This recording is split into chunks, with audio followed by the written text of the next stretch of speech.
An articulated controller holder. Let's see how I sliced it. This model is from the Gamer Gadgets collection from Mastoflix, so if you want to check it, the link is on the description. Alright guys, we are at the process slicer and I want to talk to you about this part of the model. We have 28 small parts that assemble the tentacle, okay? We have two tentacles on this model, so we need to print they separate. We are going to assemble it by fitting those parts inside each other. As you can see in here, we have a regular note after the name of the part. That's because I recommend you to look at the folder that you just downloaded. We have the test first option. I'm going to put this in here. Let's delete it, the official part, and as you can see, we have T, L, and R, which means regular, loose, and tight. That's because depending on your settings, on your printer, filament, maybe some parts are too tight or too loose. So if you want to adjust the articulation on your tentacle, you can print this test first and then you print the official part with 28 small parts. You have two options in here.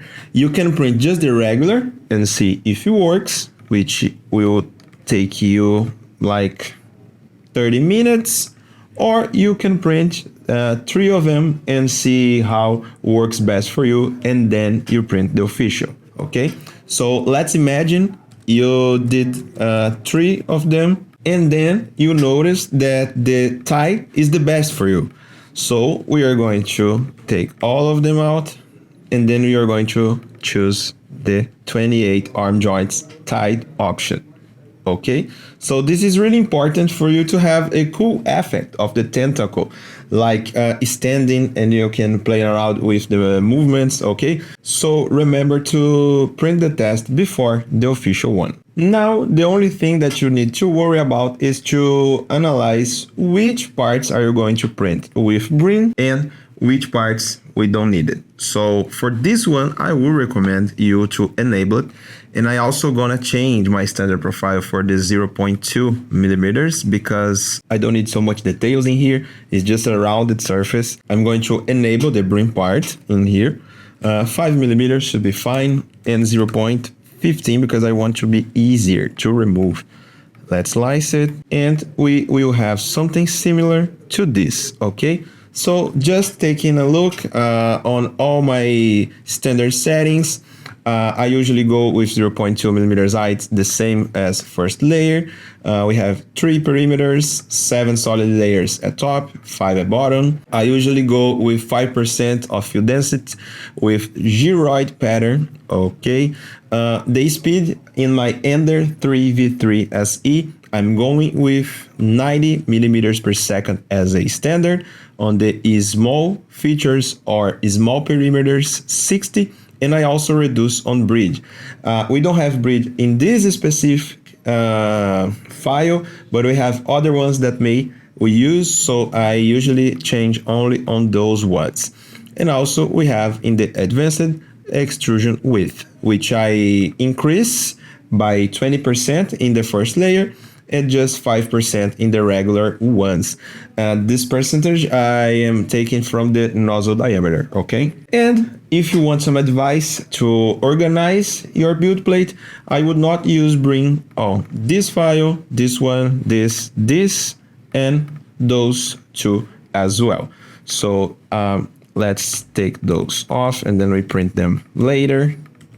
And those one I would print with brim because we have a small region of attachment between the print and the build plate on those ones, okay?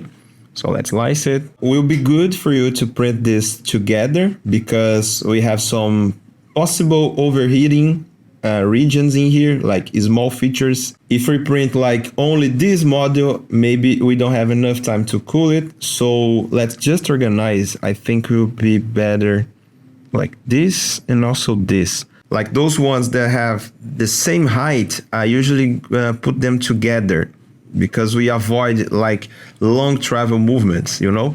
So I would recommend you to organize like this. Let's reslice it. And now I think we have a good result in here. Let's just see the other ones, just to check if I'm right and not using brim. Okay, I would do the same in here. The models that have similar heights, I will put them together. Those one are fixed together, so let's put they as objects. And now we can manipulate. Oh, that's unfortunate. I don't want this. Now I understood why they are together. Okay, they are articulated. So let's not change this, okay?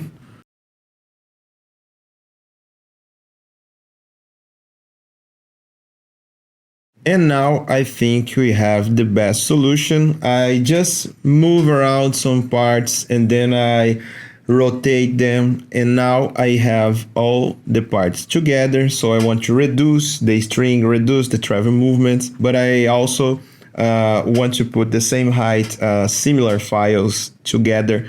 So in this way, I don't have so much trouble with the overheating.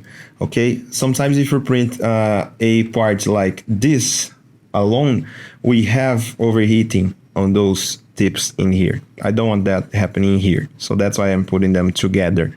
Okay, in this case I think it's going to work fine. Let's just disable the brim because I think we don't need it. Let's take a look.